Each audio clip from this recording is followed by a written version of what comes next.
This is how many eggs per day increase heart risk. How do you like your eggs? Poached?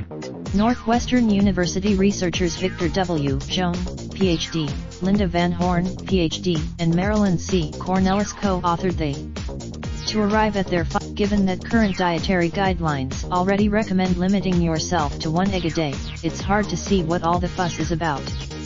But if you're concerned, these participants weren't given periodic questionnaires, they were given one questionnaire, says Lauren Slayton MS, RD, one of the nutritionists behind the Food Trainers newsletter. That's like drawing. A professor of nutrition and epidemiology at the Harvard T.H.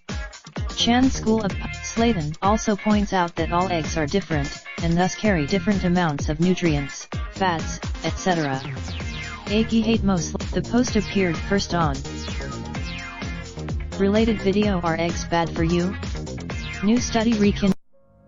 Raindrop, drop top smoking, no cooking the hot pot. Fucking on your bitch, yeah, that. Looking up, open the park pot.